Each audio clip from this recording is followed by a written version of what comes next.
समय है उस क्षण का जिसके लिए हम सब इस प्रांगण में एकत्र हुए हैं।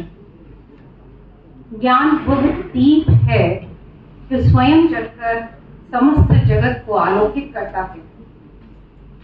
हमारे बीच में उपस्थित है महान तात्विक वैज्ञानिक डॉक्टर ओम प्रकाश पांडे जी। जैसा कि प्रोफेसर सुभाष चंद्र जी ने शुरू में ही कहा था कि आपका परिचय देना सूर्य को दीपक दिखाना है, लेकिन फिर भी आदरणीय की अनुमति से मैं आपका संक्षिप्त परिचय देने की हिमाकत जरूर करूंगी। आदरणीय श्री ओम प्रकाश पांडे जी का व्यक्तित्व भारतीय ज्ञान परंपरा और आधुनिक विज्ञान का अद्भुत संगम है। वेद, वेदांत और दर्शन के क्षेत्र में आपका अध्ययन अत्यंत गहन एवं शोध परक रहा है। आप उच्च शिक्षित, कॉन्शियसनेस में बीएससी और वैदिक वाङ्मय में सृष्टि रहस्य इस विषय पर डीलिट उपाधि प्राप्त हैं। आपको अनेक पुरस्कार प्राप्त हुए हैं, जिनमें कुछ का जिक्र मैं जरूर करना चाहूंगी। जिनमें दीर्घतमा पुरस्कार, डॉक्टर विष्णु श्रीधर वाकणकर पुरस्कार, विज्ञान सरस्वती पुरस्कार, प्रतिभा सम्मान दिल्ली, महर्षि सम्मान, विश्व साहित्य भारती द्वारा विश्व संस्कृत साधक अलंकरण सम्मान and life achievement award bye new India public administration society of India, ये कुछ आपको प्राप्त हैं। आपने अनेक पुस्तकें लिखी हैं, जिनमें से कुछ का मैं आप यहाँ पर जिक्र करूंगी, जिनमें world beyond quantum, cosmological behaviour of nature, consciousness the ultimate bomb, our universe, द्रष्टव्य जगत का यथार्थ, भारत, वैभव इत्यादि उल्लेखनीय हैं। आपने अपने व्याख्यानों और लेखन के माध्यम से प्राचीन ज्ञान को आधुनिक संदर्भों में पुनः प्रतिष्ठित करने का महत्वपूर्ण कार्य किया है।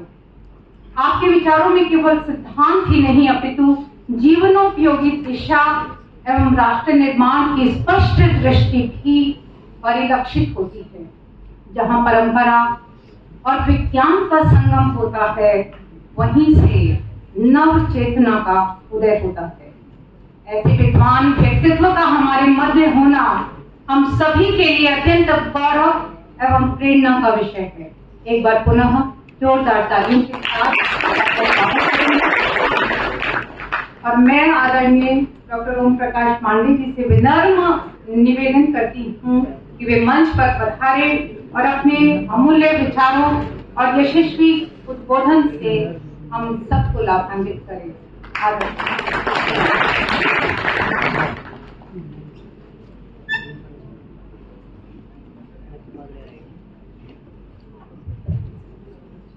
आवकाना सरस्वती वाजे भी वाजनी बधी यज्ञं वस्तु यावसु यज्ञं दधे सरस्वती। स्वराज सभागार में बृहस्पति भवन में पधारे मुख्य अतिथि आदर योग राजस्थान विधानसभा रे माननीय अध्यक्ष वासुदेव देवनानी जी,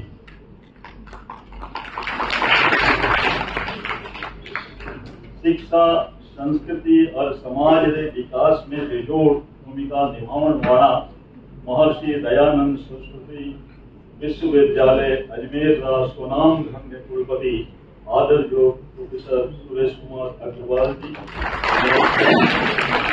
पूर्व सचिव कैलाश चंद्र शर्मा जी,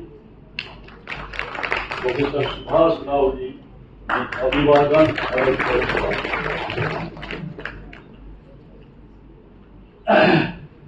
सम्मुख उपस्थित गुरुजन, अधिकारीगण और सगला छात्र छात्राओं में अभिनंदन करूं।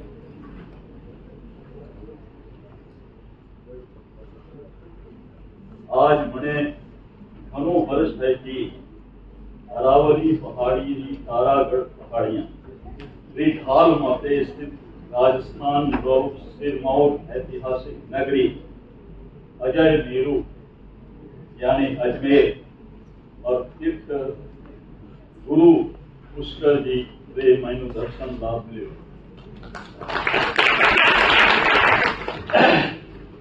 मैं अजमेर का सगला रहवासियों को सादर अभिनंदन करूं छो। गुजरो साहब वंदे भारत।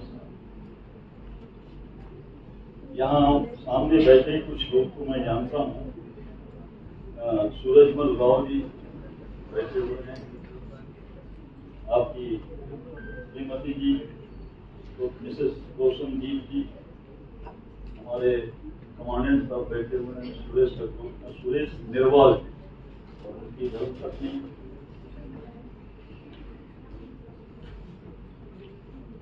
और इसके दिगर पूरे कुछ काम भी हो सकता है। वो अभी सबसे बड़ा रुपया वो आपके फाइनेंशियल ऑफिसर जो है नेहा शर्मा जी, अभी जो संचालन कर रही थी अंजू अग्रवाल जी, और यहाँ पर हमारा एक बालक भी बैठा हुआ है राहुल कुमार। तो सभी को नमस्कार। सवाल ये है कि हम लोग विधानसभा अध्यक्ष कहते हैं, लेकिन अंग्रेजी में जब कहा जाए तो स्पीकर होता है, असेंबली का speaker of the legislative assembly. और सबसे बड़ा तकलीफ कब लगती है कि स्पीकर होने के बाद भी वो केवल सुनता ही है और टोकता है, बोलता नहीं। और आज पहली बार इतना अच्छा होगा, मेरा मन बहुत गदगद है।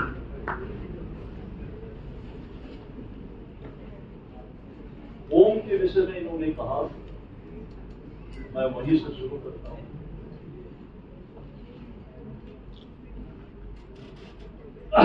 ओम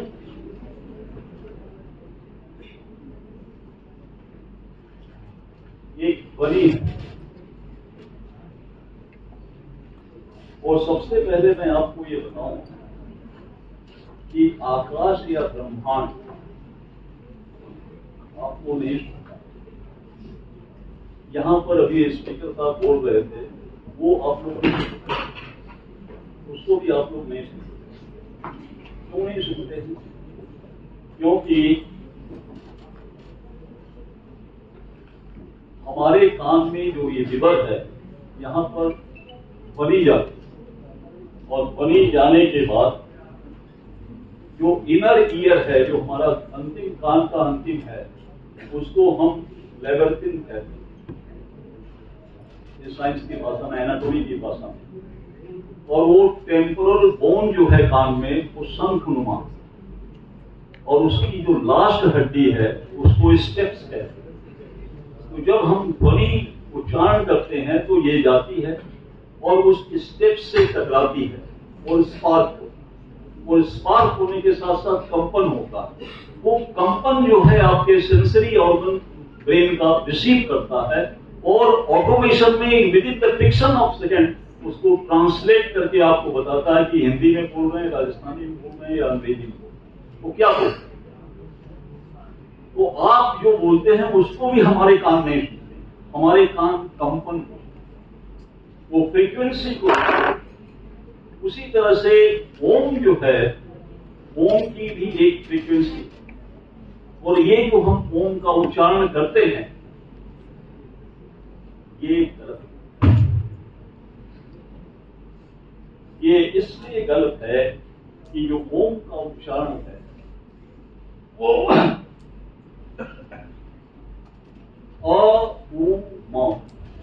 उसको कुछ करना नहीं है। कान, तालु और ओठ, ये तीन हमारी बोलने की प्रक्रिया में काम करते हैं। और तो तीनों का जो संयुक्त है, गले से अ निकालिए और ओठ को बंद करना शुरू करिए, अपने आप बने। और ये जो ध्वनि है, इसकी जो फ्रीक्वेंसी है वो 138.1 हर्ट्ज पर। और ब्रह्मांड के इस आकाश के बृहद प्रांगण में अनंत गैलेक्सियां, जबकि हम आधुनिक विज्ञान में हम लोग एक ब्रह्मांड में 9 ट्रिलियन गैलेक्सी की बात करते हैं। 9 खरब गैलेक्सी, 9 खरब गैलेक्सियां, और एक एक गैलेक्सी के आप सबके 2 हाथ हैं, तुम सबके 2 हाथ। गैलेक्सी की 14 भुजा, 14 आर्म्स, और एक एक आर्म में 300 से 400 बिलियन सोलर सिस्टम, और उतनी ही पृथ्वी स्पाइडर गैलेक्सी है। 300 से 400 बिलियन सोलर सिस्टम एक एक हाथ में, 14 हाथ, और उस तरह की 9 खरब गैलेक्सी, एक ब्रह्मांड। तो ये जब नृत्य करती है, गतिशील होती है, तो इनकी जो फ्रीक्वेंसी होती है वो इनकी टोटल फ्रीक्वेंसी 138.1 हर्ट्ज की होती है। और जब हम ओम का उच्चारण करते हैं तो 138.1 वैसी हर्ट्ज पर आता है। और जब दोनों हर्ट्ज टकराते हैं तो समान बल होता है, इक्वल फोर्स होता है। इक्वल फोर्स होने की वजह से एक लीनियर लाइन जो है ऊपर एक खड़ी पाई खिंच जाती है, और उससे क्या होता है, आपका जो सिस्टम है, आपका जो कॉन्शियसनेस का स्टेटस है या जो स्टेज है, वो हमारा 3D का। हम 3 डायमेंशनल प्राणी, 3 डायमेंशनल प्राणी जब ओम का उच्चारण करेगा इस तरह से, तो वो उसका IQ लेवल में बढ़ोतरी हो जाएगी। और जब बढ़ोतरी होगी और कहीं वो गामा वेग तक पहुंच गया, तो जो सुपर कॉन्शियसनेस का जो सबसे लोएस्ट स्टेज है वो गामा रेस तक जब पहुंच गया, तो फिर वो उसको किसी साइंस की ऑब्जर्वेटरी, टेलीस्कोप, किसी नासा की, किसी इसरो की वही जरूरत नहीं पड़ती, उसको सारी चीज दिखाई देगी। कैसे दिखाई देगी? अभी आपने बहुत अच्छी बात बोली। हमारे खैर स्पीकर पर कमेंट्स नहीं किया जा सकता, इज बियॉन्ड एनी कमेंट। देखिए, आप देख रहे हैं कि मैं एक कुर्ता पहनूं, आप लोग भी पैंट शर्ट पहने। अगर हम कहें कि आपने पैंट शर्ट पहन रखा है, आपने सलवार कमीज पहन रखा, आपने साड़ी पहन रखा है, whether it is right, whether it is correct, गहराई से देखिए, साइंस के वैज्ञानिक के दृष्टि से देखिए, तो क्या ये सत्य है? इल्यूशन है, हमारा भ्रम।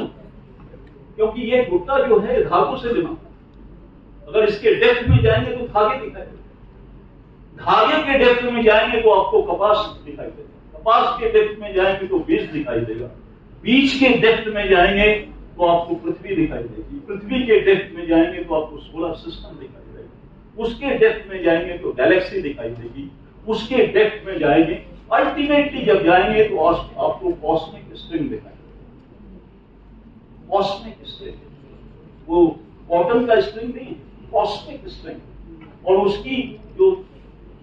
उसकी जो मोटाई है, थिकनेस है, वो 10 to the power -33, 10 to the power -33। माने आप समझिए कि मैथमेटिकल कैलकुलेशन में खाली आप बता सकते हैं, आप कभी शो नहीं कर सकते। और आप ये आ कर रहे हैं अभी, तो इस आ में भी वो कॉस्मिक फील्ड है। गिटार जब हम बजाते हैं, गिटार आप लोगों ने सुना होगा, बजा हो, तार हम जब छेड़ते हैं तो सुर बदलता है, जैसे तार को छेड़ेंगे सुर बदलता है, वैसे कॉस्मिक स्ट्रिंग वाइब्रेट करता है, लहरा रहा है। और वो जब लहराता है तो उसके जब सुर बदलते हैं, और लहराने पर जो सुर निकल रहा है वो ओम की ध्वनि। और जब वो सुर बदलता है तो सब एटॉमिक पार्टिकल्स बदल जाते हैं, और सब एटॉमिक पार्टिकल्स को जोड़ लीजिए तो मेगाबाडीज बन जाती है, पृथ्वी बन जाती है, ये बन जाती है, हम बन जाते हैं। आप जल की एक बूंद लीजिए, ये यहाँ पर पानी रखा हुआ है, ये जो जल की एक बूंद है, इस जल की एक बूंद में कितने एटम हो सकते हैं अंदाज में? आप सोचिए। साइंस के स्टूडेंट हैं, नहीं, ये जल की जो एक बूंद है, इसमें 10 to the power 21 एटम है। माने 1 पर 21 जीरो लगाइए, उतने एटम एक जल की बूंद में हैं, तो आपके बॉडी में कितने एटम्स होंगे इसका अंदाजा आप लगा सकते। तो ये जितनी विजिबिलिटी है आपको दिखाई दे रही, ये रियलिटी नहीं, it is not the reality. Reality कुछ और, ये इल्यूशन है। इंद्रधनुष निकलता है, आप लोग रेनबो देखते हैं कि नहीं देखते हैं?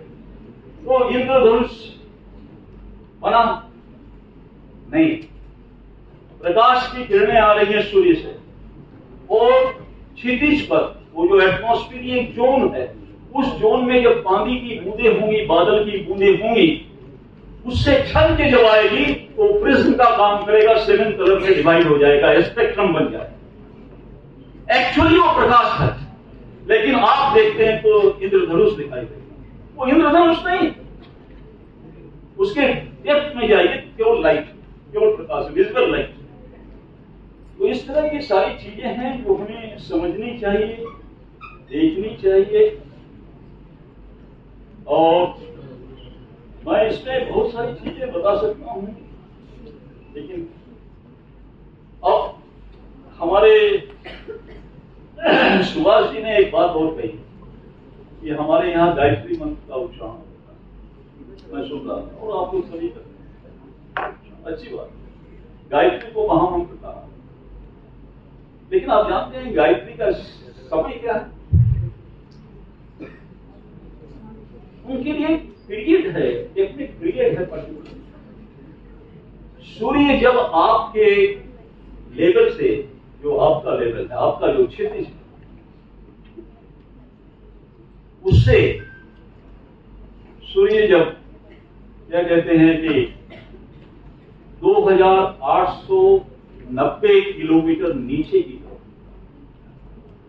पृथ्वी गोल घूमती, ये घूमती, वो नीचे नहीं होता, हमको दिखाई देता, वो बगल में 2890, और ये जो घूमती है 1450 किलोमीटर पर आवर के हिसाब से। आप जहां बैठे हैं इस अजमेर पर, यहाँ पर 1450 किलोमीटर की स्पीड, घंटे की स्पीड से पृथ्वी घूम रही है। आप आइडियल बैठे हुए नहीं, 1450 किलोमीटर की रफ्तार से आप घूम, तो वो 2890 किलोमीटर इधर होता है, इस साइड। तो उस समय जो उसका प्रकाश है वो 2 घंटे में धरती को टच करता है। उसको आने में, इस पोर्शन को यहां आने में टाइम लगेगा, 2 घंटा लगेगा, तब वो टच करता है। जब सूर्य का प्रकाश धरती को न टच करे और वो पेड़ों के ऊपर, शिखाओं पर टच करता रहे, वो गायत्री का, और बाकी जो है वो सावित्री का पीरियड है। इसलिए सूर्य को सविता भी कहा गया। दिन भर जो सूर्य चमकता है वो सविता, सावित्री, और इसलिए कहा गया कि सूर्य की 2 पत्नियां, गायत्री और सावित्री। तो वो गायत्री है। अब अगर आप इस ऑडिटोरियम के बाहर हैं और मैं आपका नाम लेकर बुलाऊं कि राव साहब कहां हो, तो आप सुनोगे? आप तो तभी सुनोगे जब इस ऑडिटोरियम में हो। तो गायत्री का उच्चारण उस समय होना चाहिए जिस समय गायत्री फिजिकल वर्ल्ड में एग्जिस्ट कर रही हो, तब गायत्री का उच्चारण करिए, और उसके बाद उसका इफेक्ट आप देखिए। तो ये है जो आपने गायत्री की बात कही।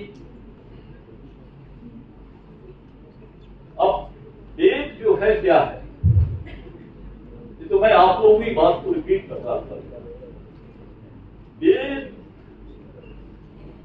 वस्तुतः भारतीय ज्ञान, विज्ञान, दर्शन, संस्कृत का मूल आधार, और इन्हें सुरक्षित रखने के लिए 6 वेदांगों की रचना की गई। जो वेदांग की बात है, तो जो पहला है वो शिक्षा। शिक्षा का मतलब क्या है? एजुकेशन नहीं, फोनेटिक। आप किस तरह के स्वर का उच्चारण कर रहे हैं, फोनेटिक। उसके बाद दूसरा है कल्प। कल्प क्या है? Visual practice. जो आप विजुअल प्रैक्टिस कर रहे हैं उसको हम कल्प कहते हैं। जैसे अभी हमारे अध्यक्ष जी ने कहा संस्कार, वो संस्कार कहां से आएगा? जब तक आप रिचुअल्स नहीं जानेंगे संस्कार नहीं आएंगे। उसके बाद में तीसरा है व्याकरण। जिसको अंग्रेजी में हम ग्रामर कहते हैं, भाषा की संरचना। उसके बाद है निरुक्त। निरुक्त का मतलब है शब्दों के मूल अर्थ क्या। जैसे इसका उदाहरण मैं आपको बताऊं, अभी जो पंडित जी लोग संकल्प कराते हैं उसमें नहीं बोलते हैं ब्रह्मा द्वितीय प्रहरार्धे श्वेत 12 कल्पे, और फिर 12 को हम कहते हैं कि वो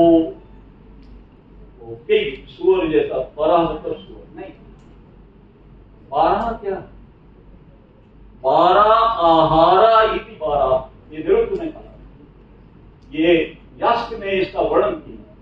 माने जो पानी का आहार करे उसे 12 कहते हैं। तो पानी का आहार कौन करता है? बादल, वेपोराइजेशन होता है और बादल। तो ये गैलेक्सी क्या है? एक कॉस्मिक क्लाउड। कॉस्मिक क्लाउड, तो कॉस्मिक क्लाउड जो है वो 12, और दिखता कैसे है? अपने लैपटॉप में भी देखा होगा गैलेक्सी को। दिखता कैसे? व्हाइट, एक सफेद धुंध जैसी, फोम जैसा आपको दिखाई देगा। श्वेत 12, तो 12 सुअर नहीं है, 12 गैलेक्सी है, और उस गैलेक्सी से सोलर सिस्टम निकला और उसी में से पृथ्वी निकली। तो वे इतनी बड़ी साइंस है जो कि 12 अवतार के हिसाब से बता दिया कि पृथ्वी का ये जो पूरा अंतरिक्ष है ये समुद्र है, अर्णव है। उस अर्णव से पृथ्वी को निकालने वाला कौन था? गैलेक्सी। गैलेक्सी से निकला ये 12 अवतार। ये हमें समझना पड़ेगा, इसीलिए निरुक्त की आवश्यकता। आप समझ रहे हैं ना आप लोग? My sound is very clear to you all? Okay. उसके बाद में छंद। छंद क्या है? छंद को हम प्रोसोडी करते, मतलब मीटर है, उसमें लय है, ये जो हम कहते हैं उसको संगीत वाले जानते हैं। और अंतिम जो है ज्योतिष। ये ज्योतिष क्या है? एस्ट्रोनॉमी। वेद में कहीं एस्ट्रोलॉजी फलित ज्योतिष की बात नहीं है। वेद में जो ज्योतिष है वो ब्रह्मांड के खगोल शास्त्र पर बात है। बाद में लगन ने इसको ज्योतिष शास्त्र, फलित ज्योतिष कहते हैं। तो भारतीय और ये सारा जो है किस लिए है कि वेद को कैसे प्रोटेक्ट कर सकता है।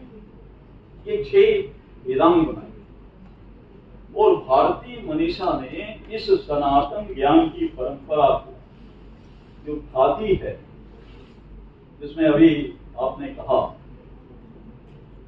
कि हमने सभी को सीखा, ये विज्ञान, तकनीकी, पर्यावरण संतुलन, नैतिकता, आत्मनिर्भरता के साथ साथ विकसित भारत के लक्ष्य को पूर्ण करने का इसमें सामर्थ्य है। और हम सहस्त्राब्दियों तक विश्व गुरु और इसी ज्ञान परंपरा के बल पर है। हमने किसी देश में विजय नहीं प्राप्त की, लेकिन सब हमारे अनुचर हैं। और अनुचर की एक परिभाषा मैं बता दूं तो आप लोग हंसोगे इसको, वो ये है कि इस तरह के अनुचर रहे, ब्लाइंड फॉलोअर्स जिसे बोलते हैं, अंधभक्त जो आजकल बड़ा चलता है। तो ब्लाइंड फॉलोअर्स इस तरह से रहे कि भारत को वो अपना गुरु मानते थे कि ज्ञान वही है, बाकी कहीं। और ये सारे वेस्टर्न फिलोसफर ने इसको एडमिट भी किया, पुराने तो वो जो भारत के ज्ञान को वो मानते थे, तो हम उदयातिथि को मानते हैं, सूर्य उदय होने पर तिथि बनती है ये। और हमारे से जीएमटी का जो डिफरेंस है वो 5.5 घंटा। तो वो बोलते थे भारत ने डेट बदल दिया, तो अब 12 बजे रात को, अब बताइए कोई भी जेंटलमैन रात को 12 बजे सो रहा है, वो उठ के कैलेंडर को नहीं बदलता। लेकिन सिंस भारत ने डेट बदल दिया, वो इतने फॉरवर्ड थे कि 12 बजे डेट बदल, जबकि डे आया ही नहीं उससे, इट वॉज नाइट, ये रात हो, लेकिन वो उस समय डेट बदल दी। और उसी चीज को सुधारने के लिए शायद धर्मेंद्र प्रधान जी ने, हमारे शिक्षा मंत्री ने जो महाकाल टाइम की बात करी है, ये ठीक है, वास्तविकता। वो और ये जो वेद का जो ज्ञान है, ये अनादि निरंतर ब्रह्म शब्द, ये नहीं मिटने वाला शब्द है, ये ब्रह्म के शब्द है। और ये भी कहा गया है अनादि निधनम भागा उत्सृष्टा, माने ये उत्पन्न हुआ। वेद जो है अनन्य शास्त्र, जिसको किसी साधन की जरूरत नहीं, ये स्वतः प्रमाण है, इसके लिए किसी और प्रमाण की आवश्यकता भी नहीं है। अप्रमेय है, जिसका वर्णन ही नहीं किया जा सकता, अप्रमेय, जिसको मापा ही नहीं जा सकता है। और ये ज्ञान विज्ञान से ऊपर प्रज्ञान, ज्ञान एक लेवल है। आपको सूचना मिली कि यहाँ पर कुछ आएंगे, बाकी तो सब ठीक है, एक बुढ़ा भी आएगा वो बोलने के लिए, और आप लोग क्यूरियोसिटी हुई, आप लोग चले आए, और यहाँ अगर कुछ समझ रहे हैं तो विज्ञान, लेकिन इसके ऊपर जाए तो वहां प्रज्ञान। इसलिए third stage of knowledge is pragyan. और हम लोगों को सिर्फ ज्ञान और विज्ञान में उलझा कर रख दिया जाता है। प्रज्ञान से हमारा सामना ही कभी नहीं होता, ना कोई प्रज्ञान प्राप्त।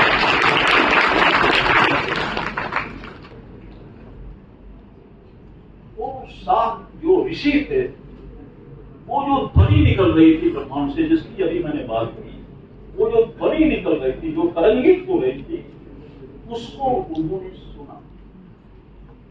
और वो कितने लेवल पर थी? 67 ऑक्टेव्स। 67 ऑक्टेव का मतलब होता है billion and trillion time below than your audible capacity.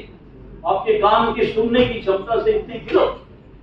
और उसको जब उन्होंने एकांत में सुना, और उस सुनने के बाद में उसका साक्षात्कार किया, तो साक्षात्कार किया, इसलिए ऋषियों को कभी रचयिता नहीं कहा गया कि वेद के वो रचयिता है। उनको कहा गया ऋषियों मंत्र दस्तारः। ऋषि जो है मंत्र को देखा है उन्होंने उसको वो नहीं किया। और वेद को त्रयी विद्या भी कही जाती। 4 वेद हैं। आप देखिए, आपके यहाँ जो मेरे पास डायरी है, ये मैं ले आया हूं, इसलिए कि ये आपके कुलगुरु जी ने हमें दिया, और ये बहुत ब्यूटीफुल डायरी है। I am totally interested. और इसमें 1987 लिखा है, और ये 2026 चल रहा है। और दोनों को जोड़ दीजिए तो कितना हो जाएगा? 49। 87 है और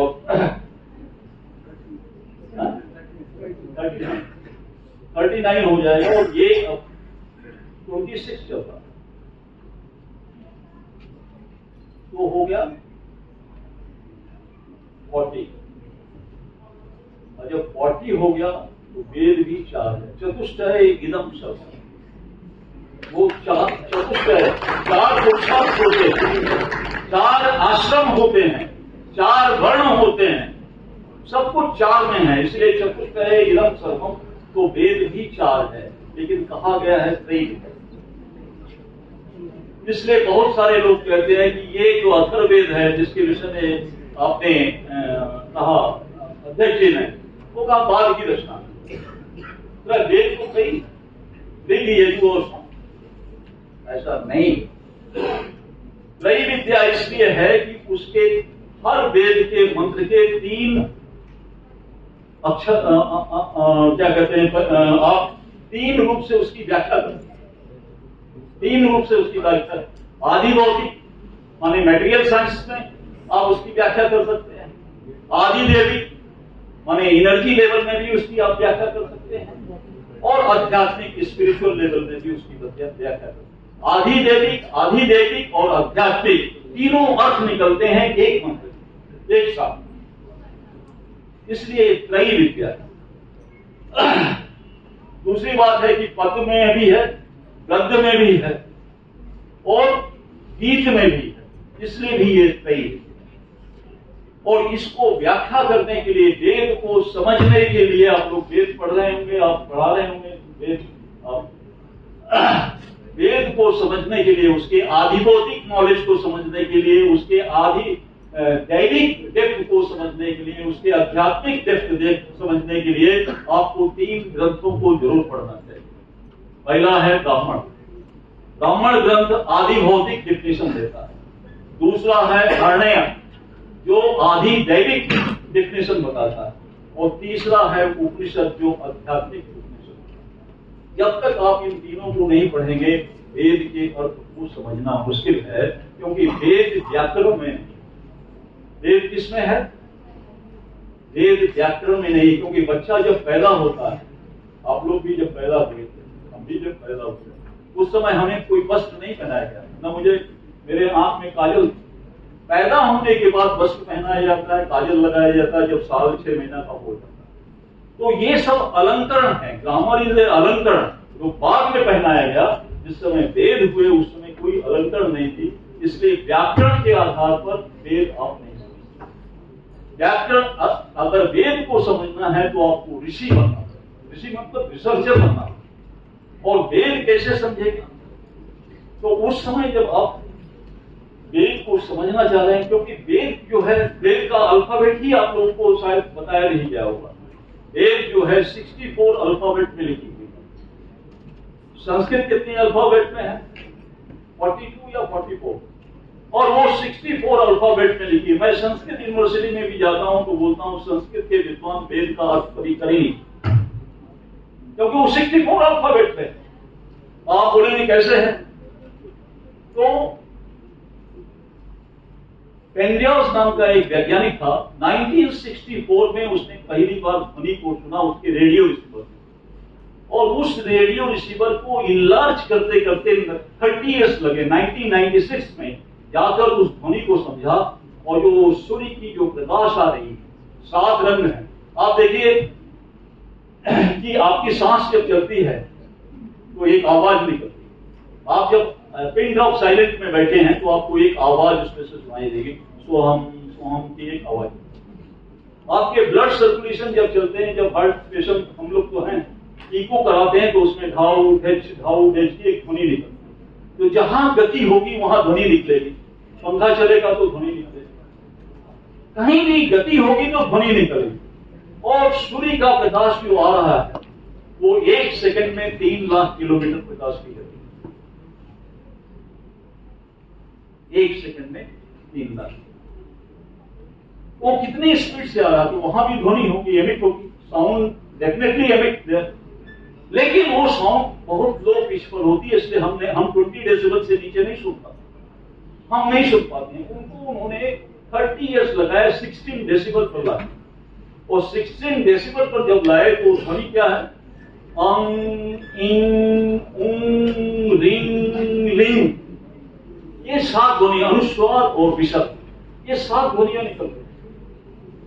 उसके बाद जब मैं सतपथ ब्राह्मण पढ़ा तो उसमें लिखा हुआ कि इसको सूर्य को कहते हैं। स्वर देवा सूर्य, ये स्वर देता है, और अंग इंग उंग रिंग लिंग ये सारे वॉवल्स हैं, सारे स्वर हैं, व्यंजन नहीं है। स्वर देवा सूर्य, स्वर देता है इसलिए सूर्य है। और पृथ्वी जो है सूर्य से 1 डिग्री नीचे, उसके इक्वेटर से 1 डिग्री नीचे, इसलिए अष्टाक्षरा है, अनुष्टुप छंद में चल रही है। अष्टाक्षरा 8 वसु हैं पृथ्वी के, तो 8, तो वो जो पृथ्वी घूम रही है 1450 और चल रही है 29.75 किलोमीटर पर सेकंड की स्पीड, उतनी स्पीड से तो रॉकेट भी नहीं बना। 29.75 किलोमीटर पर सेकंड। आप सोच लीजिए, आप इतना देर बैठे आकाश में कहां तक चल गए। आप सब अंतरिक्ष के प्राणी हैं, वो एस्ट्रोनॉट्स नहीं होता है।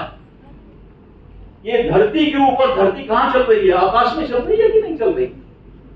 लॉजिकली आप समझिए, आकाश में चल रही धरती, तो धरती के ऊपर आप खड़े हैं तो आप कहां चल रहे हैं? आकाश में चल रहे हैं। और जो आकाश में चलता है वो एस्ट्रोनॉट, तो आप सब एस्ट्रोनॉट।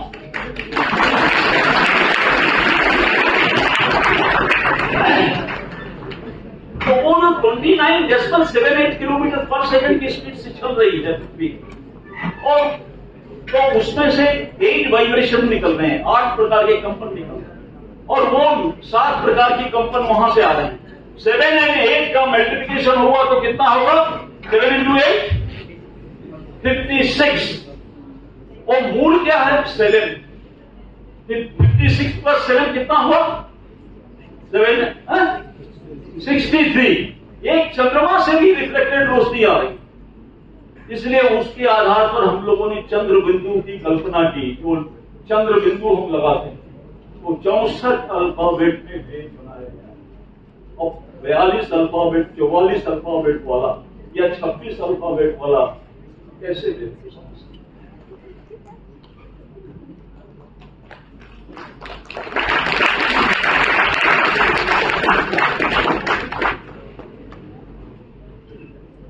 कभी कभी हम लोगों को बहुत आश्चर्य होता है। आश्चर्य ये होता है कि ब्रह्मांड की उत्पत्ति, नो गॉसिपिंग प्लीज, बातचीत नहीं, मैं यहां आया हूं आपके लिए, नहीं सुनना है बाहर चले, लेकिन कोई आवाज नहीं हुई,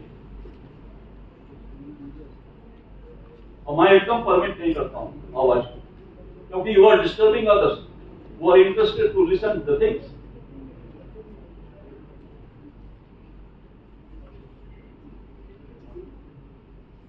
हम लोगों को कभी कभी बहुत आश्चर्य होता है, हमको क्या, बहुतों को आश्चर्य होता है कि ये ब्रह्मांड की उत्पत्ति कैसे हुई। ये ब्रह्मांडी अंगूर जो अभी मैं बोल रहा था, ओम की ध्वनि है, ये इको, ये प्रतिध्वनि, ये कैसे पता चला? क्योंकि ये तो 1964 में साइंस ने, नासा ने इसको देखा। पहले ऐसे कैसे? पृथ्वी का आकार क्या है? ये ब्रह्मांडी पिंडों का जो परिभ्रमण होता है वो कैसे है? प्रकाश की गति क्या है? और ये किस तरह से घूम रही है, इसका कहां से वर्णन? ये तो अभी साइंस कर रहा है। 1450 कर्क रेखा पर वो चल रही है। फिर उसके बाद में गुरुत्वाकर्षण न्यूटन ने दिया, ये कहां से? इसके विषय में भी बात की गई, ये कहां से आ रहा है? ये जो सारी चीजें हैं, उसके अलावा डीएनए का स्ट्रक्चर, डबल हेलिक्स स्ट्रक्चर, वो डीएनए का क्लोनिंग, ये जो है बहुत जटिल और अत्याधुनिक, बल्कि कहते हैं आपके यहाँ तो डिपार्टमेंट है उसका, माइक्रोबायोलॉजी का, और ये ऑब्जर्वेटरी, टेलीस्कोप, माइक्रोबायोलॉजी कुछ नहीं था। ये हमारे ग्रंथों में कैसे? How it is possible? अब हम आपको एक उदाहरण के द्वारा समझाते हैं।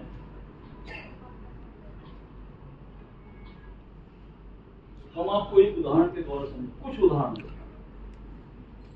ये धरती की, ब्रह्मांड की उत्पत्ति जो है, आप लोगों ने विज्ञान में पढ़ा होगा या गूगल में देखा होगा। कोई जरूरी नहीं कि साइंस पढ़े, आदमी आजकल तो गूगल बाबा तो सब सिखा देता है।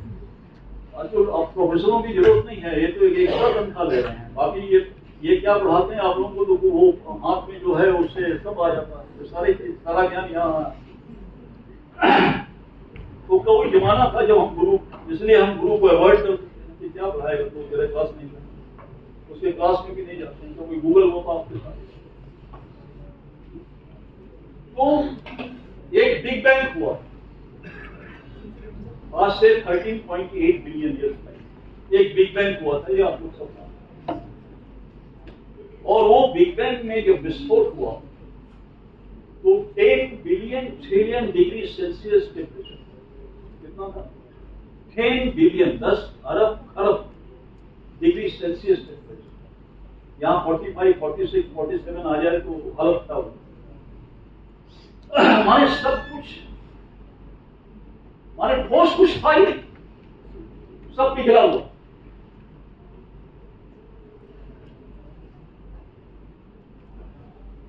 और वो कहां से हुआ?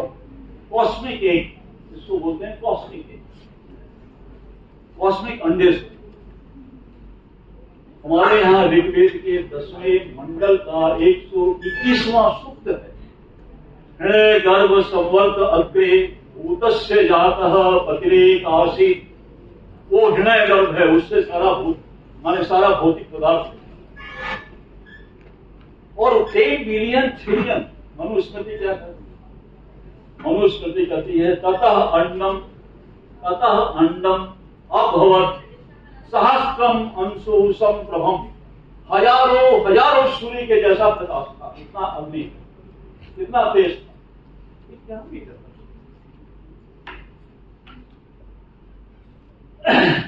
गैलेक्सी जो है, आपकी जो गैलेक्सी अभी मैंने बताया जिसके 14 भुजा होती है, स्पाइरल गैलेक्सी, वो जो घूम रही है, जैसे पृथ्वी जो है 1450 में घूम रही है, वैसे गैलेक्सी अपने धुरी पर घूम रही है।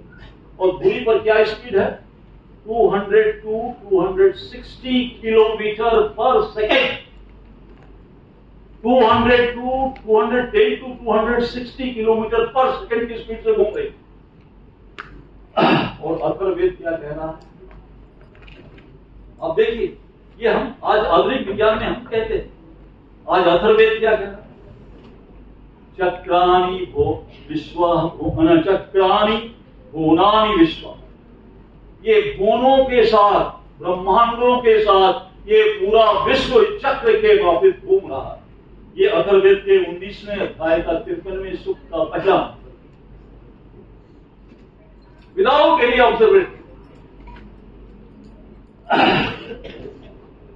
गैलेक्सी के हर आर्क में मैंने बताया 300 to 400 बिलियन सोलर सिस्टम, प्रत्येक आर्क 14 भुजाएं।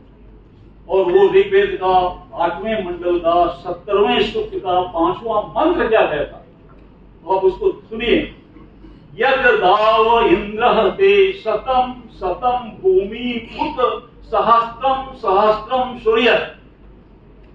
सैकड़ों भूमियां हैं और हजारों सूर्य। अब आप बताइए, 1 2 3 चीज बताना। वेद में जो कहा गया है वो बता दिया गया कि संख्या खुद। अब वेद कह रहा 9 ट्रिलियन गैलेक्सी है ब्रह्मांड। हम तो अपने सोलर सिस्टम से अभी सैटर्न तक भी नहीं पहुंच पाए, जुपिटर तक नहीं पहुंच पाए। बृहस्पति हॉल का नाम है, बृहस्पति तक हम पहुंच भी नहीं, प्लैनेट बृहस्पति तक हम नहीं पहुंच। और हम कहते हैं 9 ट्रिलियन गैलेक्सी है, और आप लोग सब मान लेते हैं क्योंकि एक साइंटिस्ट को। अब मैं बोल दूं कि ये हमारे कुलपति जी बैठे हैं और इनके सर पर जो है वो 11 मिलियन हेयर है, बाल। अब आप बोले कि विद्वान आदमी है, बोल रहे हैं जरूर गिने। कोई वो नहीं करेगा, डेयर नहीं करेगा कि इनके बाल को गिने, नाई भी नहीं गिन सकता, तो हम मान लेते हैं। अब 9 ट्रिलियन गैलेक्सी है, किसने देखा? जिसने अपने ही सोलर सिस्टम को नहीं जानता है, वो 9 ट्रिलियन गैलेक्सी बोलता है और हम एक्सेप्ट कर देते हैं। वो अंधविश्वास विज्ञान, ये अपमान। हमारा वेद ऐसा नहीं कहता कि इतना, हमारा कहता सहस्त्रों। हमारा वेद नहीं कहता कि 300 से 400 बिलियन सोलर सिस्टम। हम तो कभी अभी ओरियन आर्म की बात कर रहा हूं, अभी ओरियन आर्म में ही हम नहीं गए, हम अपने सोलर सिस्टम के बाहर ही नहीं गए। वाइजर 1 और वाइजर 2 अभी नहीं क्रॉस किया।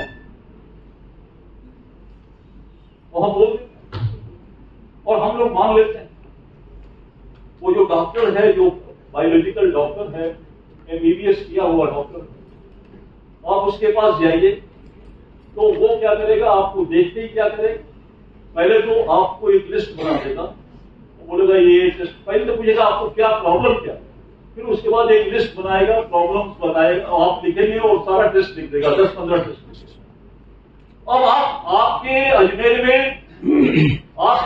में 15, 20, 40 लैब तो होंगे, और आपकी अगर एक हिम्मत है तो उतनी जगह मैं खून दे दूं, तो आप अगर टेस्ट कराएंगे तो हर लैब का डाटा अलग होगा,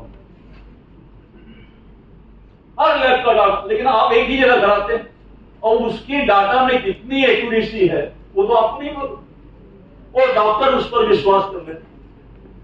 और उसके बाद में वो फार्मास्यूटिकल कंपनी में वो जो MBBS में कुछ नहीं पढ़ाया जाता, वो जो मेडिकल रिप्रेजेंटेटिव 18 साल 20 साल का लड़का टाई लगा के आता ना चमड़े का बैग ले, वो बताता है डॉक्टर को कि हमारी कंपनी ने इस मर्ज की ये दवा बनाई है, साइड इफेक्ट नहीं है सर, और आपका कमीशन इतना होगा। उसके बाद वो नोट कर लेता है, वो ऐसे बीमारी आए तो दे दी, वो शॉर्ट दे दी, केवल शॉर्ट करके। अब आइटर साइड में डॉक्टर आपकी बीमारी को नहीं जानता।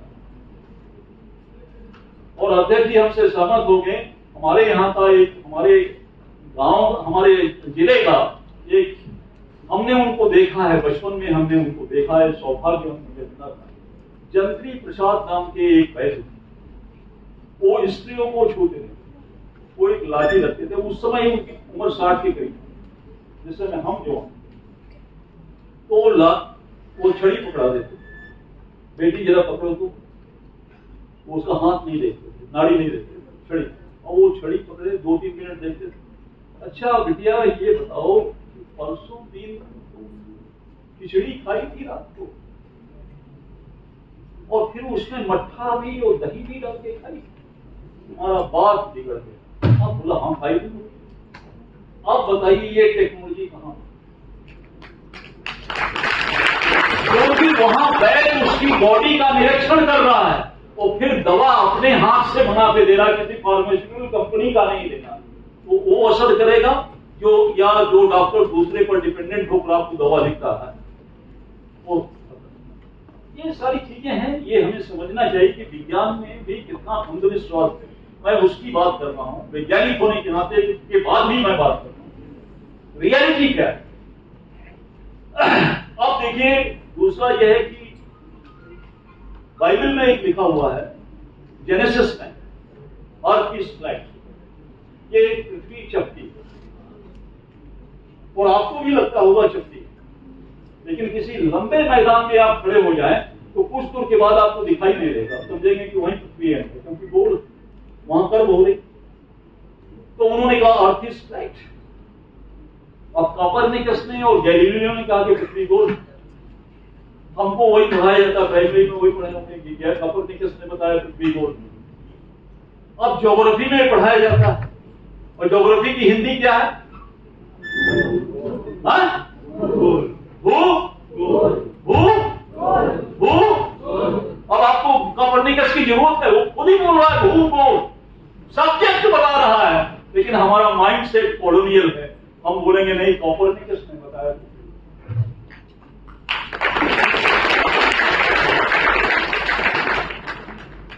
अब भूगोल है, लेकिन वो नहीं मानते।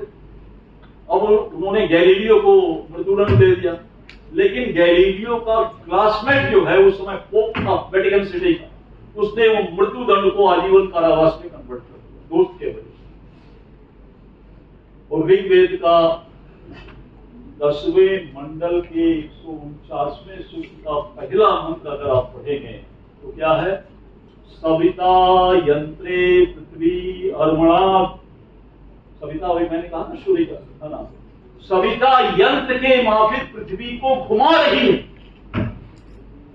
सविता यंत्रे पृथ्वी अर्मणा। और दूसरा क्या है? परिमंडलम अयम लोका। ये पृथ्वी गोल है, परिमंडल है, ये बात कह गई। तीसरा मंत्र है चक्राश परिणाम पृथिव्या। पृथ्वी चक्र के माफिक घूम रही।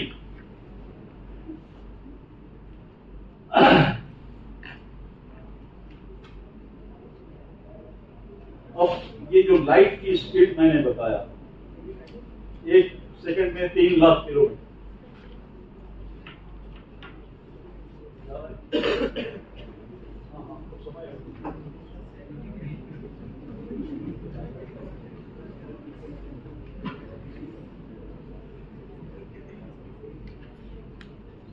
हम सब महाकाल के पुजारी है कि नहीं?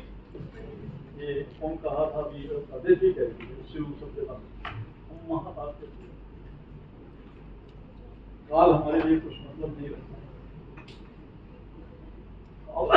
हम कह दिए कि आपसे मिलेंगे, तो इस जन्म में नहीं मिलेगा,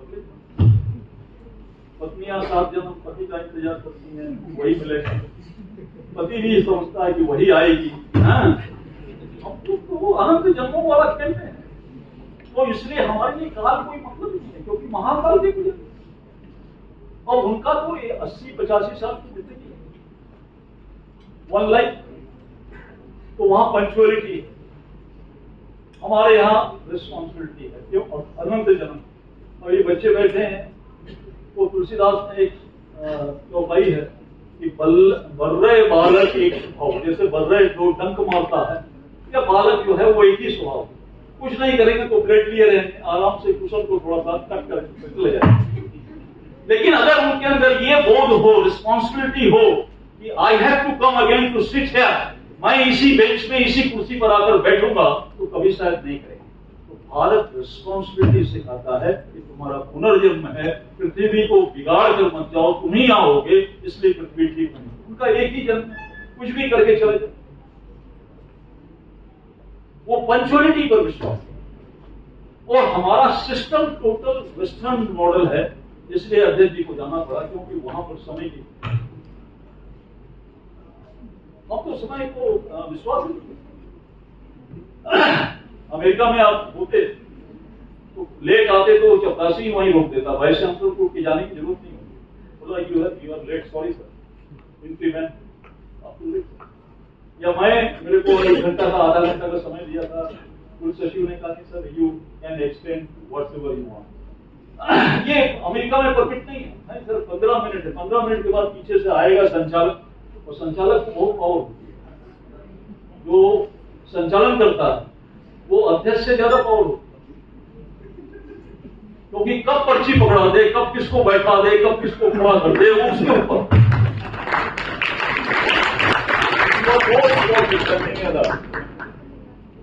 खैर मैं सब्जेक्ट पर आता हूं। एक डैनिश अंतरिक्ष वैज्ञानिक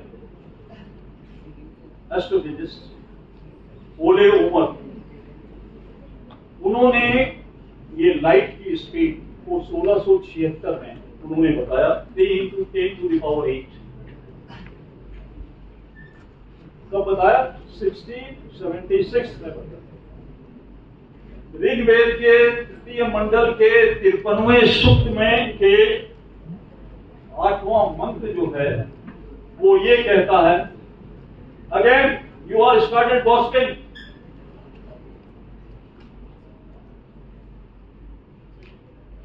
बात करनी है, बाहर चले जाओ, कोई नहीं रोकेगा, ना कुलपति रोकेंगे ना कुल सचिव रोकेंगे, मैं परमिट करता हूं, बाहर चले जाइए। लेकिन यहां जब तक रहेंगे बात नहीं करेंगे, क्योंकि 4 लड़के भी अगर ध्यान से सुन रहे हैं उनको डिस्टर्ब नहीं करना, क्योंकि मैं उनके लिए बोल रहा हूं। और बार बार बोलने के बाद अच्छा नहीं लगता। वो एक फ्लो में बोलता हूं और उसमें फिर गड़बड़ होता है। तो ऋग्वेद के 3य मंडल के 53वें सूक्त का जो 8वां मंत्र है वो कहता है, इरियत दिवह परिमुहूर्त आगते स्व। सूर्य प्रकाश कितना है? 3 लाख किलोमीटर बताया, 1 सेकंड। उस स्पीड से सूर्य कितना दूर है यहां से? 15 करोड़ किलोमीटर। 15 करोड़ किलोमीटर सूर्य को प्रकाश को पहुंचने में 8 मिनट 19 सेकंड लगता है। जो भी आप सूर्य देख रहे हैं वो 8 मिनट 19 सेकंड पुराना सूर्य देख, क्योंकि सूर्य के प्रकाश को पृथ्वी में पहुंचने में 8 मिनट 19 सेकंड लगता है। 3 लाख किलोमीटर पर सेकंड की स्पीड पर 15 करोड़ किलोमीटर कवर करते हैं। 8 मिनट 19 सेकंड। अब ये जो मंत्र है, प्रियत देवी परिमुहूर्त आगते स्व, मुहूर्त कितने का होता है? 48 मिनट का। 48 मिनट इज इक्वल टू 1 मुहूर्त। और 3 बार सूर्य का दिवी से, माने सूर्य से 3 बार प्रकाश आता है और रिफ्लेक्ट होकर 3 बार वापस जाता है। जहां से प्रकाश आएगा रिफ्लेक्शन होकर वहीं जाएगा, रिफ्लेक्ट होकर जाता। तो 3 + 3 कितना हो गया? 6 हो गया। और 48 मिनट का मतलब होता है एक मुहूर्त में, बता रहा एक मुहूर्त में 3 बार प्रकाश आता। आगते स्वर 3 बार आता है और 3 बार जाता है, 6 बार। 6 48 में को 6 से भाग दे दीजिए, कितना आया? 8। साइंस कहता है 1 मिनट 19 सेकेंड, और ये ऋग्वेद का मतलब है। अब आप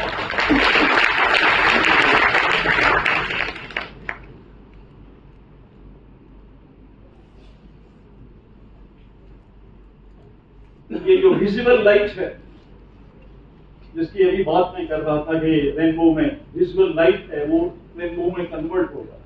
ये विजिबल लाइट को हम लोग क्या कहते हैं? विधि गौर है। Violet, blue, green, yellow, orange, red. और ये जो विजिबल लाइट है 3 वर्ग में डिवाइड। एक है विजिबल, एक है अल्ट्रावायलेट और एक है इंफ्रारेड। ये 3 में डिवाइड। और बड़ौदा के ओरिएंटल लाइब्रेरी में एक किताब भारद्वाज ऋषि ने लिखा, अंशुबोधनी, वो सृष्टि रहस्य पर लिखा। उसमें इस लाइट की उन्होंने चर्चा की और उन्होंने कहा है अंधतमः गूढ़तमः तमश्चेति त्रैविध्य तमसम यथाक्रम। माने वो कहते हैं अंधतमो माने इंफ्रारेड, गूढ़तम अल्ट्रावायलेट और तमश्चेति विजिबल, ये यथाक्रम में स्पेक्ट्रम की बात है। उसी तरह से कृष्ण यजुर्वेद, जो उत्तर भारत में नहीं चलता, दक्षिण भारत में चलता, कृष्ण यजुर्वेद का पहले अध्याय का 7वां सूक्त है, वो ये कहता है कि आलोक, भ्राज, स्वर्ण, पतंग, पटर, ज्योतिष्मान, विभास, सविता उपहवे। कहने का मतलब है आलोक का मतलब रेड, भ्राज का मतलब ऑरेंज, स्वर्ण का मतलब आप लोग सब जानते हैं, लड़कियां ज्यादा जानती हैं स्वर्ण का मतलब। स्वर्ण किस रंग का होता है? पीला। पतंग ग्रीन, पटर ब्लू, ज्योतिष्मान इंडिगो और विभास वायलेट। ये 7 स्पेक्ट्रम की बात, प्रकाश के स्पेक्ट्रम की बात कृष्ण यजुर्वेद पहले अध्याय के 7। और उसके बाद में ऋग्वेद का 8वें मंडल का 72वां सूक्त का 16वां मंत्र कहता है सूर्य सप्त रश्मि भी, सूर्य 7 किरणें हैं। सूर्य, अब आपको अभी मैंने डीएनए की बात करी। डीएनए को इन्वेंट कौन किया था? फ्रांसिस क्रिक नाम का एक वैज्ञानिक है, उसने 1953 में डबल हेलिक्स और डीएनए के स्ट्रक्चर को उसने डिफाइन किया। ऋग्वेद के 10वें मंडल का 56वें सूक्त का 6वां मंत्र क्या कहता है? विधा सुनवः स्व विदम स्वाम प्रजाम पितरः पितृयम् सह तंतु आयतम। वो जो तंतु है उसमें बना हुआ, वो पितरों की कोडिंग आपके अंदर डालता। पूरी मेथोडोलॉजी की डिस्कस किया गया है कि डीएनए कैसे काम करता है। और डबल हेलिक्स, मैं माता का भी और पिता का भी।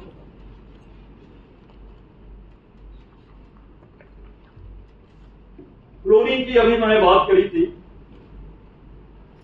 मैं कुछ संदर्भ आपको समझा रहा हूं और कोई बहुत ज्यादा नहीं बोलता।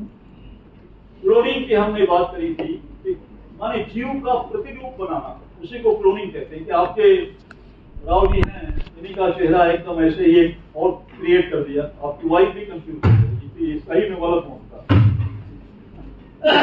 तो यान विल्मेट और किथ कॉम्पेबल नाम के 2 वैज्ञानिक ने 1996 में डॉली शिप बनाया था। ये आप लोग 1996 वाला तो जानते हैं, डॉली शिप बनाए थे और ये रोसलिन इंस्टीट्यूट ये स्कॉटलैंड में उन्होंने बनाया।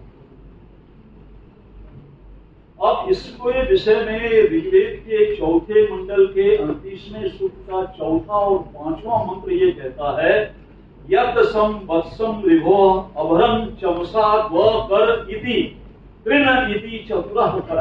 मतलब ऋषि रिभो नाम का साइंटिस्ट था, समझ लीजिए, ऋषि नहीं, रिभो नाम का जो साइंटिस्ट है माइक्रोबायोलॉजी का, रिभो नाम का साइंटिस्ट ने चमस में, माने चमड़े के थैले चमस में संचित जीव कोशिकाओं को 4 भागों में विभाजित कर 4 विशिष्ट पात्रों में अभिसंचित कर 4 प्रकार के सेम सकल सूरत के पशु बनाए। आइए हमारे पांडे जी आ गए हैं। आप मूलतः जौनपुर डिस्ट्रिक्ट के रहने वाले हैं, कलकत्ता में हैं आप बहुत बड़े ज्योतिषाचार्य हैं। कल इनसे हमारी भेंट हुई थी यज्ञ मंडप में। तो और उसी टेक्नोलॉजी को दशरथ कालीन सिंह ऋषि, वो देखते नहीं है, वो जो पुत्रष्टि यज्ञ कराने के लिए रामायण में आता सिंह ऋषि है, सिंह ऋषि ने हिरण के भी प्रतिरूप बनाए और उसी टेक्नोलॉजी को वेदव्यास ने गांधारी का जो स्खलित डिंब था उस डिंब को विभाजित करके 100 कौरव बनाए। अब ये महाभारत सीरियल बनाने वाले एक क्लोनिंग टेक्नोलॉजी को तो समझ नहीं पाते। तो दुशासन का चेहरा अलग, दुर्योधन का चेहरा अलग, बाकी सबका चेहरा, अरे सब एक ही रूप में थे, क्लोनिंग बॉय थे। एक भ्रूण को 100 भागों में विभाजित करके 100 घड़े में रख के बनाया गया है, तो सकल स्वरूप तो एक ही होगी। और महाभारत के डायरेक्टर को कौन बताए कि तुम इसको पढ़ो? नकल करने के लिए भी अकल की आवश्यकता हो। अब गुरुत्वाकर्षण का सिद्धांत किसने दिया? देखिए मैं भाषण देने नहीं आता, ये देखो, all student sitting in front of me, take consider me as your grandfather. मैं तुम्हारा ग्रैंडफादर हूं and you are my grandchildren and so why you have all right to jump on my shoulder at any time. तुम्हें अधिकार है मेरे कंधे पर jump करने का। तो बाबा दादा तो कुछ कहानी बताएगा, तो आप बताइए गुरुत्वाकर्षण गलत हो सकता है, खराब भी सही नहीं होगा। आइजैक, हमने भी वही पढ़ा था। क्यों, कौन है, कौन, किसने बोला? हाँ यस, तो अरे मैंने भी यही पढ़ा और ये हमारे कुलपति जी भी यही पढ़े और कुल सचिव जी भी यही पढ़े। ये शर्म की बात नहीं। आइजैक न्यूटन ने, और आइजैक न्यूटन से 6000 वर्ष पहले, 6000 ईयर्स पहले एक ऋषि हुए और उनका असली नाम क्या था जानते हो? तुम लोग सब हंसोगे। ये हमारी लक्ष्मी जी बैठी हैं, ज्यादा हंसेगी। वो लक्ष्मी का वाहन का क्या नाम होता है? जोर से बोलो यार। मैं 75 ईयर्स का इतना जोर से बोल रहा हूँ, मेरे को माइक की भी जरूरत नहीं। क्यों? ये तुम्हारी एनर्जी है जो मेरे को वाइब्रेट कर। ऑल यंग बैठे हुए हैं।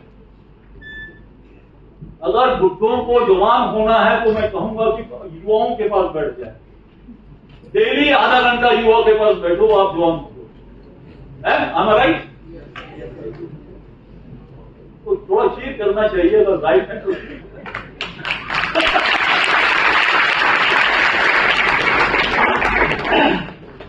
तो वो उल्लूक जो था, उसका नाम उल्लूक था, वो पार्टिकल्स खोजता, कणों पर रिसर्च करता था। डाल्टन से पहले उसने कणों पर रिसर्च किया। एटॉमिक पार्टिकल्स पर रिसर्च करने वाला पहला आदमी था जिसका नाम, वो कण खोजता था, इसलिए उसको कणाद कहने लगे। उल्लू कहना थोड़ा अच्छा नहीं लगता, तो कणाद नाम हो। वो कणाद में अपने वैशेषिक सूत्र है, वैशेषिक सूत्र, उसका एक किताब है, बहुत ग्रंथ है, बहुत बड़ा वैशेषिक ग्रंथ। उस सूत्र के 5वें अध्याय का दूसरे खंड का तीसरा मंत्र है, अपा संयोग अभावे माने if your holding will be weak, अपा संयोग अभावे, अगर होल्डिंग कमजोर हो जाए, पकड़ कमजोर हो जाए, अपा संयोग अभावे गुरुत्वात् पतनम, गुरुत्व की वजह से पतन होता है, गुरुत्वात् पतनम। अब बताइए गुरुत्व का सिद्धांत किसने दिया? आद्य पतनम सम व असमवायी कारणम गुरुत्वात् पतनम, दोनों तरफ से खिंचाव में अगर अंतर आ गया तो गुरुत्व की वजह से पतन। पृथ्वी क्यों चल रही है कि सूरज का और सारा गुरुत्वाकर्षण एक जैसा है, इसलिए अंतरिक्ष में बिना किसी न्यूज के घूम रही है। एक कमजोर हो गया तो चली जाएगी रसातल।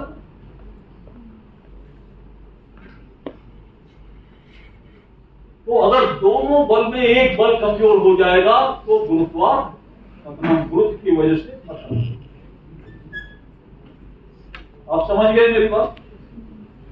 लेकिन हम वेद नहीं जानते, क्योंकि वो वेद जानते नहीं, विज्ञान पढ़े नहीं, उन्होंने तो साहित्य पढ़ा। तो इसीलिए ये सारे ज्ञान अनडिस्कवर्ड, ये हमारे एकेडमिक एरिना से बाहर, हमारे शिक्षा पद्धति से ये सारी चीजें बाहर हैं। क्योंकि आपको कह दिया गया कि आप साइंस लेंगे तो संस्कृत पढ़ेंगे, या क्योंकि कॉलोनियल सिस्टम। और आज कॉलोनियल सिस्टम हम बहुत गर्व से कहते हैं कि 2014 के बाद सिनेरियो बदल गया, लेकिन 2014 के बाद ये सिस्टम नहीं बदला। कॉलोनियल सिस्टम ऑफ एजुकेशन आज भी एग्जिस्ट करता है। ये सबसे बड़ा स्टिग्मा है हमारे।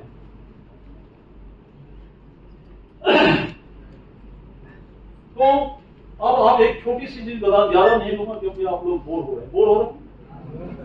रहे हैं। तुम्हारी सबकी शादी होगी, सबकी होगी, ये आगे वाले सब शादी की बात, ये सब एक्सपीरियंस होल्डर हम लोग की अभी होने वाली। तो जब शादी होती है तो विवाह में जब शादी होती है, बड़ा इंटरेस्टिंग बात बता रहा हूं। तो शादी होती तो पंडित जी जब शादी समाप्त हो जाती, ये सारे भूत भोगी हैं, आप सब जानते हैं, तो पंडित जी कहते हैं अस्त बीते ध्रुवम पश्य, माने अब विवाह संपन्न हो गया, गोधूली बेला में विवाह संपन्न हो जाता। विवाह दिन में होता, सूर्यम उदच्छति तच्छुरति, ये मंत्र है कि सूर्य उदय होने पर विवाह होगा। और इसलिए देखिए रामचरितमानस को पढ़िए तो बाबा तुलसीदास ने क्या कहा है कि राम सीता का विवाह हो रहा था तो सूर्य अस्त ही नहीं हुए, देखते रहे। इसके मतलब दिन में हुआ। कृष्ण रुक्मणी का विवाह भी दिन में हुआ। बीच में कुछ कालखंड ऐसे आ गए थे, आपात धर्म का पालन करना पड़ा कि रात को हम विवाह करने लगते, लेकिन वहां अग्नि जलती है। अग्नि दिन रात में नहीं जलाई जाती। आज तो आप लोग 12 बजे भी किचन जलाए रखते हैं, लेकिन अग्नि रात को नहीं जलाई जाती। कोई भी डेड बॉडी रात को नहीं जलाया जाता। खाली विश्वनाथ, काशी, मणिकर्णिका घाट में और महाकाल उज्जैन में छोड़कर रात को संसार में अग्नि नहीं जलाई, क्योंकि सूर्य अग्नि का कारक है। सूर्य की उपस्थिति में अग्नि जलाई जाती है। तो विवाह में भी अग्नि कुंड होता, उसी के फेरे लेते, और वो फेरे भी 4 हैं। जिसे हमने पंडितों से पूछा, हमने कहा 7 क्यों कराते हुए? बोला गुरु जी आप जानते हैं। हमने कहा मंत्र तो 4 का है, तुम्हारे विवाह पत्र आप बताइए 4 ही का मंत्र है, 4 का मंत्र, 7 क्यों कराते? बोला गुरु जी आप तो जानते हैं, जिसके यहाँ आया हूं वो नहीं जानता। वो दक्षिणा नहीं देगा, वो तो अलग बात है कि दक्षिणा ना दे, वो डंडा पकड़ के डंडा मारेगा मेरे को, किसी ने 7 की जगह 4 करा। हम लोग इतने पढ़े लिखे अनपढ़ हैं कि हम अपने शास्त्र को भी नहीं, 4 ही फेरे। तो ध्रुवम अस्त बीते ध्रुवम पश्यति, ध्रुव को देख। तो ध्रुव को देखने का क्या कारण है? What is the logic behind it? देखिए साइंस में हम लोग को बताया गया कि what is the cause behind it, कारण क्या? ये ढूंढोगे तो सब वैज्ञानिक हो जाओगे, साइंस पढ़ने की जरूरत नहीं। आप कॉज क्या है, what is the cause behind it? तो कॉज क्या है? तो कॉज ये है कि जो सप्तऋषि मंडल आप देख रहे हो, जिसमें ध्रुव है, सप्तऋषि 7 तारे दिखाई देते हैं कि नहीं देते? और सरदार एक बैठा हुआ, इसके पूछो, इसके यहाँ 4 किले होते हैं, दिन में शादी होती है कि नहीं? दिन में शादी होती, क्योंकि ये डरे नहीं मुगलों से। जो डर गया वो रात को करने लग गया। साउथ में भी दिन में शादी होती, इवन क्रिश्चियन में और इस्लाम में भी दिन में शादी होती, क्योंकि वो हम ही को फॉलो करते हैं, सनातन हमारा है। वो तो बाद में बना धर्म, लेकिन हम जो उसके हमने जिसको इन्वेंट किया, जिसको हमने खोजा, हम ही लोग बदले। फिर विकसित भारत कैसे हो? तो वो जो 7 स्टार दिखाई देता है, 7 स्टार, उसमें एक स्टार है वशिष्ठ नाम। 7 ऋषि है ना, सप्तऋषि मंडल जिसको कहते हैं। तो सप्तऋषि मंडल में वशिष्ठ है, और आप टेलीस्कोप से जब देखोगे तो वशिष्ठ के बगल में एक छोटा सा धुंधला सा तारा दिखाई देता है, जिसको अरुंधति कहते हैं। वो वशिष्ठ की पत्नी है अरुंधति। दोनों एक साथ हैं, और दोनों जो है, जिसको अंग्रेजी हम लोग साइंस में प्रॉक्सिमा सेनेटरी और अल्फा सेनेटरी कहते हैं, वशिष्ठ और अरुंधति। और दोनों एक दूसरे की परिक्रमा नहीं कर रहे हैं। पृथ्वी सूर्य की परिक्रमा कर रही है, सूर्य गैलेक्सी की परिक्रमा कर रहा है, सब परिक्रमा कर रहे हैं, लेकिन अरुंधति और वशिष्ठ परिक्रमा नहीं कर रहे, वो ऐसे चल रहे हैं पैरेलल। तो विवाह के बाद पंडित इसलिए दिखाता है, उसको खुद नहीं मालूम है, उसे कुछ चीजें जानेगा नहीं, इसका विज्ञान क्या है। ये ऋषियों ने ढूंढा कि वो दोनों ऐसे चलते हैं, माने पत्नी को पति की परिक्रमा नहीं करनी है, और पति को भी पत्नी की परिक्रमा नहीं करनी है। आप सुन लो, आज से सुन लो, कि उसके हाँ में हाँ नहीं मिलाना है, और उसको भी आपके हाँ में हाँ नहीं मिलाना, दोनों पैरेलल चलिए। इसलिए हमारे यहाँ अर्धनारीश्वर की कल्पना, दोनों इक्वल राइट। और आप देखिए 4.2 लाइट ईयर्स दूर है, वो 4.2 लाइट ईयर्स दूर है यहां से, प्रॉक्सिमा सेनेटरी। और एक टेलीस्कोप से भी नहीं देखा जा सकता, ऑब्जर्वेटरी से हम देखते हैं। और उसको ऋषियों ने कैसे देखा, उसके मूवमेंट को कैसे देखा, और एग्जाम्पल के लिए उसको विवाह मंडप में एक रिचुअल के रूप में रखा, ये कितने सोचने की बात है। व्हाट ए नाइस विजडम दे है। तो ये कैसे आया, ये सारी चीजें मैंने आपको बता दिया है। मैं थोड़ा कितना हो गया, कितना देर बोला हूं भाई?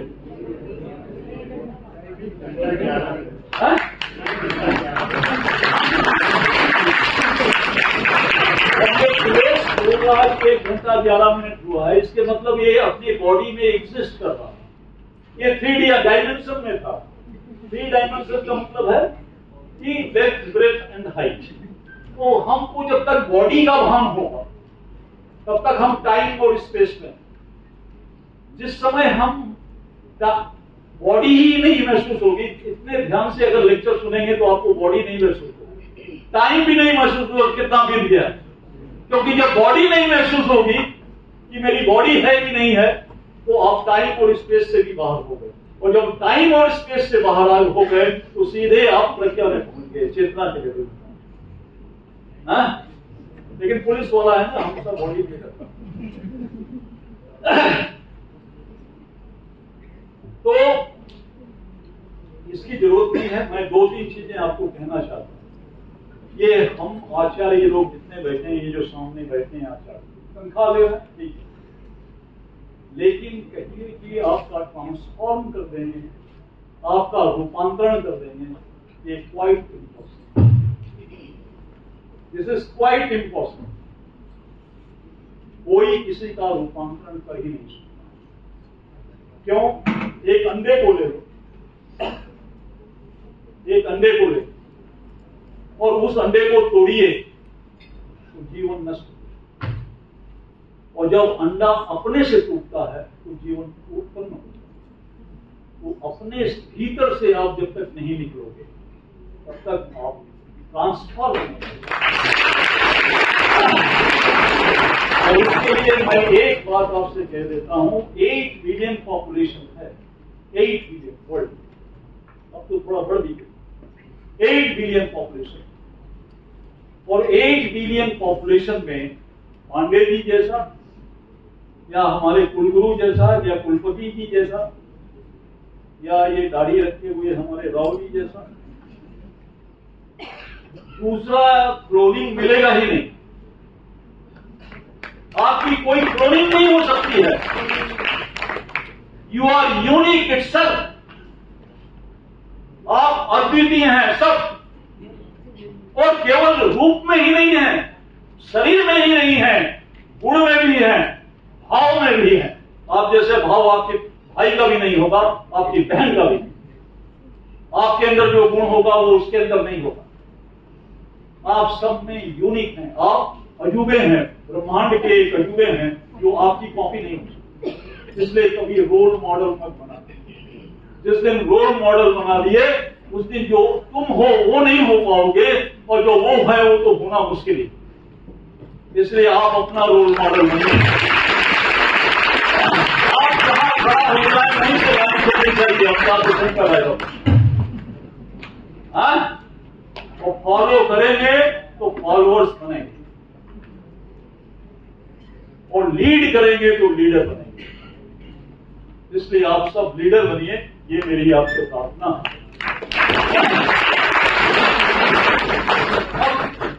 हमारा ट्रांसफॉर्मेशन क्यों नहीं हो सकता उसको हम बताएं। हमारा ट्रांसफॉर्मेशन किसी का इसलिए नहीं हो सकता कि ट्रांसफॉर्मेशन के लिए 3 चीजें, और वो जो 3 चीजें हैं वो एक तो इमोशन, उसमें फिर क्या होता है, अरे हमारा भाग्य काम करेगा कि नहीं, मैं एग्जाम में पास होऊंगा कि नहीं, तैयारी तो बहुत की है, पता नहीं क्या आएगा। अब तो सेमेस्टर में ये सब प्रॉब्लम नहीं, 3 महीना में तो पूरा रट लाओ। सेमेस्टर एजुकेशन सिस्टम को बर्बाद करने का सबसे बड़ा कारण सेमेस्टर सिस्टम। तीसरे सेमेस्टर में जो लड़का होगा उसको फर्स्ट सेमेस्टर का क्वेश्चन दे दिया, नहीं कर पाएगा, क्योंकि हम तोता बना, हम खुद तोता हैं। हम दूसरी किताब पढ़ के आते हैं, होमवर्क करके आते हैं। बच्चे अगर कोई अनवांटेड क्वेश्चन कर दिया है beyond the subject, beyond the lecture, तो हम उसको डिकरेज कर देते हैं, बैठो बात बताए, क्योंकि रात को होमवर्क नहीं किया था। और हम आपको भी पैरेंटिंग करते हैं, आपको भी तोता। और मेरे पास से कोई डिसएग्री है तो बताओ। 3rd सेमेस्टर में अगर फर्स्ट सेमेस्टर का क्वेश्चन आ जाए, कर लेंगे कोई। जब आपकी थीसिस जो है वो साइबर कैफे में बनती है, 1.25 लाख या 1.5 लाख होता है, आप खाली सब्जेक्ट बताते, थीसिस मिल जाए, पीएचडी मिल जाए, और एक एप्लीकेशन पीएचडी के स्कॉलर को कह दें कि लिख दो।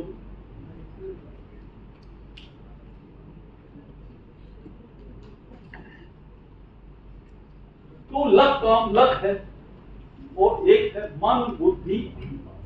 मन से इमोशन तो उसमें भय हो। बुद्धि क्या करेगी?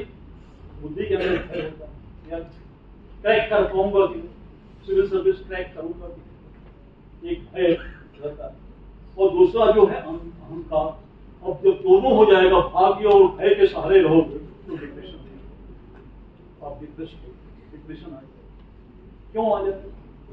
कि 4 चीजें काम करती हैं। ये जो सॉफ्टवेयर आप लोग ने लैपटॉप करते हैं, सॉफ्टवेयर, तो ये हमारे बॉडी का सॉफ्टवेयर, मन बुद्धि अहंकार और चित्त, ये 4 चीजें। यहाँ भी 4, चतुष्टय एकदम सत्य, यहाँ भी 4, मन बुद्धि अहंकार और चित्त। तो मन अलग फील्ड में काम करेगा, बुद्धि अलग फील्ड में काम करेगी, और अहंकार अलग फील्ड में काम करेगा। चित्त उससे अलूप रहेगा, उससे दूर रहेगा, खाली वो साक्षी भाव में देखता है और वो कुछ नहीं करता। चेतना खाली देखती है, चेतना कभी इन्वॉल्व नहीं होती। जब आप चेतना के साथ इन्वॉल्व हो जाओगे तो ये तीनों रेगुलेट हो जाएगी। ना भय रहेगा, ना ये रहेगा क्या कहते हैं कि लक्ष्य की बात रहेगी, और ना ये बात रहेगी डिप्रेशन की बात रहेगी कि कॉन्शियसनेस में आप चले गए, प्रज्ञा में आप चले। तो जब ठीक उसमें चले जाओगे तो उसमें चले जाने के बाद क्या होगा कि आप कहीं भी फेलुअर मन, बुद्धि, अहंकार, ये आपके सॉफ्टवेयर। और दूसरा सॉफ्टवेयर क्या है? वो 5 हम बोलते हैं ना, पंच तत्वों से बने। हाँ, आकाश, वायु, जल, अग्नि, पृथ्वी, सॉलिड, 5 तत्वों से। 5 तत्वों से नहीं बने, 5 कोष भी है हमारे अंदर। पहला है अन्नमय कोष। अन्नमय कोष माने जो भोजन कर रहे हैं शरीर को पुष्ट करने के लिए, वो अन्नमय कोष। दूसरा है प्राणमय कोष, वो एनर्जी बॉडी। ये तो फिजिकल बॉडी हो गई अन्नमय कोष, वो एनर्जी बॉडी। एनर्जी, आप ऊर्जा आपके अंदर कैसे आए उसका जो आप प्रयत्न करते हैं। और तीसरा है मनोमय कोष, मेंटल। आपका मानसिक कितना स्ट्रांग होगा, वैचारिक रूप से कितने स्ट्रांग, वो हो गया मेंटल बॉडी, मनोमय कोष। उसके बाद आता है विज्ञानमय कोष। इंटेलेक्चुअल बॉडी कौन सी? वो इंटेलेक्चुअल बॉडी भी आपके अंदर मेंटल बॉडी भी है, आपके अंदर एनर्जिकल बॉडी भी है, आपके अंदर फिजिकल बॉडी भी है। और अंतिम है क्या? आनंदमय कोष, स्पिरिचुअल, वो आपके। और जब हम ये फिजिकल, अब जब हम ये डिकोड कर लेते हैं इस सिस्टम को, तो जब डिकोड कर लेते हैं, सॉफ्टवेयर एकदम नाइसली ऑपरेट करता है। और जब सॉफ्टवेयर नाइसली ऑपरेट करता है तो हम आप अपनी प्रोग्रामिंग की, अपनी बॉडी की प्रोग्रामिंग को इम्प्रोवाइज करते हैं। और जब इम्प्रोवाइज कर लेते हैं तो हमें शारीरिक क्षेत्र में स्वास्थ्य मिलता है, शारीरिक क्षेत्र में ऊर्जा के क्षेत्र में जो है हमें स्फूर्ति मिलती है, स्मार्टनेस आता है।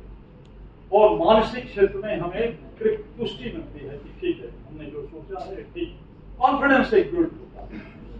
और बुद्धि के क्षेत्र में एक सेटिस्फेक्शन मिलता है, बुद्धि के क्षेत्र में हमें एक सेटिस्फेक्शन मिलता है। और आत्मिक क्षेत्र में हमें एक शांति मिलती है।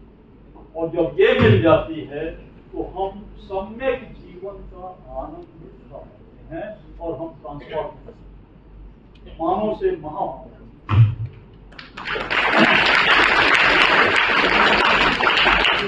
आई विश दैट आपके जो बैठे हुए बच्चे, ये बच्चों में कोई कणाद निकले, कोई वशिष्ठ निकले, कोई विश्वामित्र निकले, कोई विवेकानंद निकले, कोई न्यूटन निकले, कोई हेजनबर्ग निकले, कोई अल्बर्ट आइंस्टीन निकले। मैं ये चाहता हूँ, और ये तब हो पाता है जब आपको इन्हीं सब शब्दों के साथ मैं आपको, हमारे कुलगुरु को मैं आभार प्रकट करता हूँ, उन्होंने बुलाया और इतना देर तक मुझे बर्दाश्त किया, इसके लिए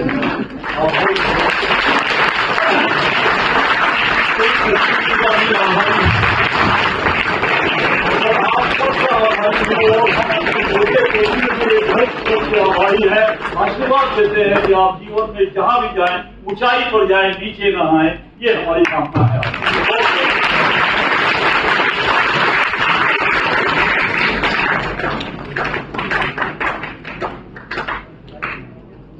बहुत बहुत आभार, धन्यवाद डॉक्टर ओम प्रकाश पांडे जी।